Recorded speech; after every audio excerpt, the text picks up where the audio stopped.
পঞ্চৈ এতানি মহাবাহু কারণানি নিবুধমে সাংখ্যে কৃতান্তে প্রোক্তানি সিদ্ধয়ে সর্বকর্মণাম। অনুবাদ: হে মহাবাহু, বেদান্ত শাস্ত্রের সিদ্ধান্তে সমস্ত কর্মের সিদ্ধির উদ্দেশ্যে এই 5টি কারণ নির্দিষ্ট হয়েছে। আমার থেকে তা অবগত হও। শ্লোক 14। অধিষ্ঠানম তথা কর্তা কারণম চ পৃথগ্বিধম বিবিধাশ্চ পৃথক চেষ্টা দৈবম চৈবাত্র পঞ্চমম। অনুবাদ: অধিষ্ঠান অর্থাৎ দেহ, কর্তা, নানা প্রকার করণ অর্থাৎ ইন্দ্রিয় সমূহ, বিবিধ প্রচেষ্টা ও দৈব অর্থাৎ পরমাত্মা, এই 5টি হচ্ছে কারণ। শ্লোক 15।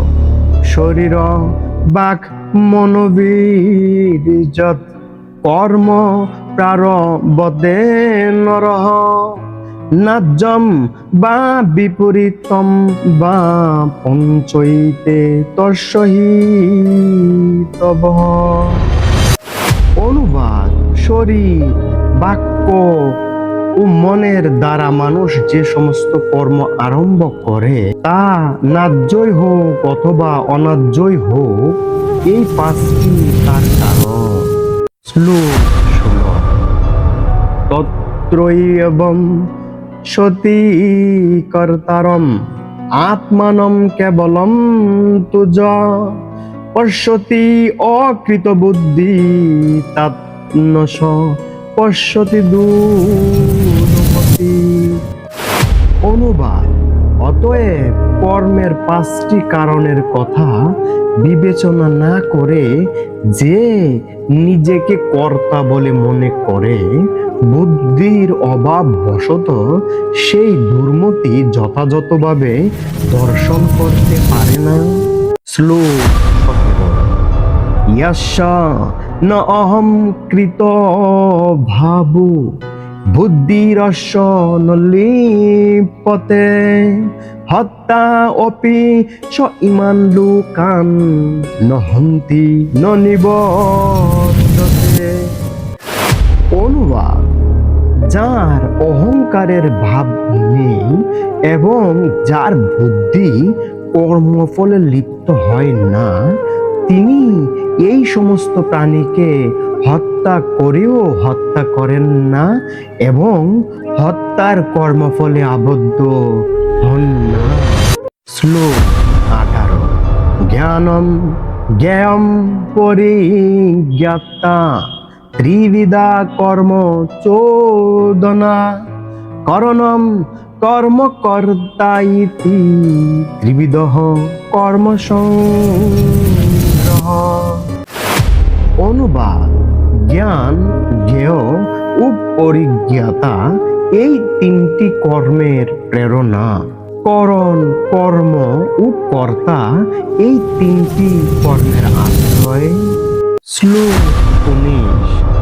জ্ঞানম কর্ম চ কর্তা চ ত্রিদৈব গুণ বেদতঃ প্রচ্যতে গুণ সংখ্যানে যথাবৎ শৃণুতানি অপি। অনুবাদ: প্রকৃতির 3টি গুণ অনুসারে জ্ঞান, কর্ম ও কর্তা 3 প্রকার বলে কথিত হয়েছে, সেই সমস্ত যথাযথ রূপে শ্রবণ কর। শ্লোক 20। সর্বভূতেষু যেন একম ভাবমব্যয়মীক্ষতে অবিভক্তম বিভক্তেষু তদ্জ্ঞানম বিদ্ধি সাত্ত্বিকম। অনুবাদ: যে জ্ঞানের দ্বারা সমস্ত প্রাণীতে এক অবিভক্ত চিন্ময় ভাব দর্শন হয়, অনেক জীব পরস্পর ভিন্ন হলেও চিন্ময় সত্তায় তারা এক, সেই জ্ঞানকে সাত্ত্বিক বলে জানবে।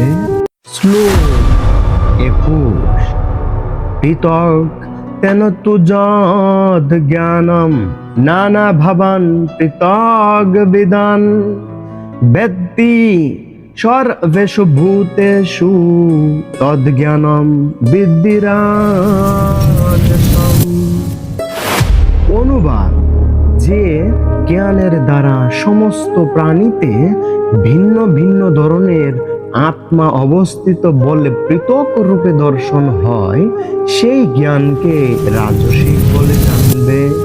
শ্লোক 22।